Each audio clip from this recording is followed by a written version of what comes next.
If you do something bad, or perhaps morally questionable, but your intention is good, is that enough to excuse the action?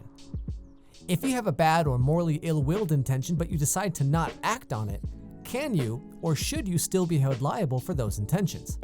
This, along with many other themes, are the main crux of the new Netflix series, Dear White People.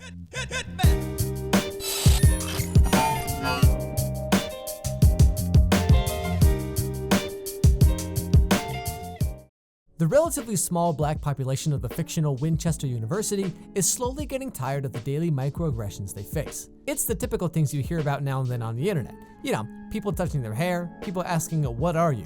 being told that they look like any other random black celebrity. You get the idea. Here is where we come to our first instance of intention versus action.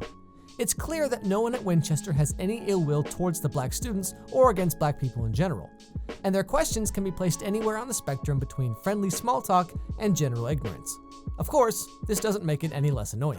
This is the backdrop of the show, and right from the beginning of episode 1, we learn of a pin-pricking, self-proclaimed satirical newspaper called Pastiche, who had plans to hold a blackface-themed party.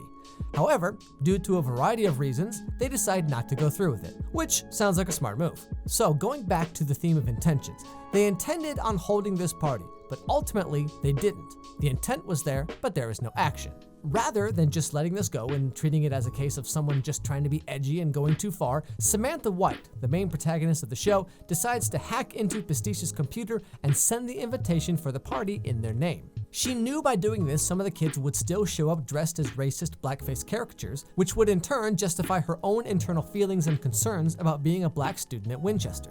Although the newspaper's intention was to throw the party, they didn't actually go through with it. But in Sam's eyes, this is still going too far. So her intention is to shine a light on what she sees as a problem with racism on campus. But the result of her action ultimately leaves everything in a worse state than it was at the beginning of the series. Her intention, of course, is very good. She wants to do her part to fight racism. But the question is, are the actions she takes, which range from self-serving to illegal, justified just because her intention was good? Is the newspaper's choice to cancel the racist party not enough to erase the fact that they intended on holding it in the first place? This is the main question we, the audience, are faced with while watching Dear White People. When Samantha leaks the invitation to the party, she sets in motion the first main story arc of the series. Then, with tensions high and tempers short, everyone eventually ends up at a regular campus party. You know, one without blackface.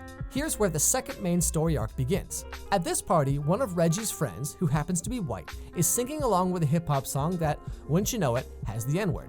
Reggie gets annoyed and asks him to stop. This friend is curious about what the big deal is, since it's just a word in a song and of course he means no ill will towards anyone by using it. This leads to an argument and the beginnings of a brawl, when Gabe, Sam's boyfriend, calls the cops to break up the fight before things get too out of hand.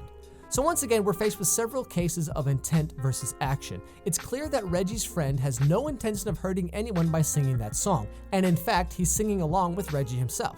But of course, he still says the N-word. Reggie's intention is to let his friend know that he doesn't appreciate him saying that word. Gabe's intention is to break up the fight before hitting the point of no return, so to speak. However, ultimately, their actions lead to Reggie being held at gunpoint by campus security. So the question is, even though all three of their intentions were good, is this erased by the fact that their actions led to Reggie having a gun in his face? And on top of that, racial tensions around the school probably wouldn't have been as high as they were if Samantha hadn't hacked into the newspaper's computer and sent the invitation to the blackface party in the first place. Of course, just like any good show, things continue to spiral out of control, and by the end of the series, we're treated to an almost meta commentary on the current situation. Sam, so a few dumb kids offended you by accident. Was that worth all of this? Think about that night with Reggie. Everyone at that party, hell, this whole campus has been on edge because of you. Just ask yourself, has anything that you've done actually made things better? And so it all comes full circle back to the original question. Are good intentions enough to excuse bad action or even negative consequences? Are good actions, or simply non-action, superseded by bad intentions? Is doing something good for a bad reason not good enough? By the end of the show, Gabe has been ostracized and breaks up with Sam, Reggie has had a gun in his face, Troy has been arrested, and they're still no closer to their goal than they were at the beginning of the series. All the good intentions the characters had just weren't enough to achieve anything, and in fact, they may have made everything worse. But does it even matter if the intention was still good in the first place? Actions have consequences, and actions have intention. These two things, of course, are not necessarily related or linked in any way, but we can see this type of battle raging on the internet almost every day. TV shows like Dear White People give us pause to consider how our intentions may not justify our actions, and the result of our actions may be independent of the context. Maybe there isn't a correct answer to the question, or maybe there's no answer whatsoever. But hopefully, it at least makes you stop and think for a second.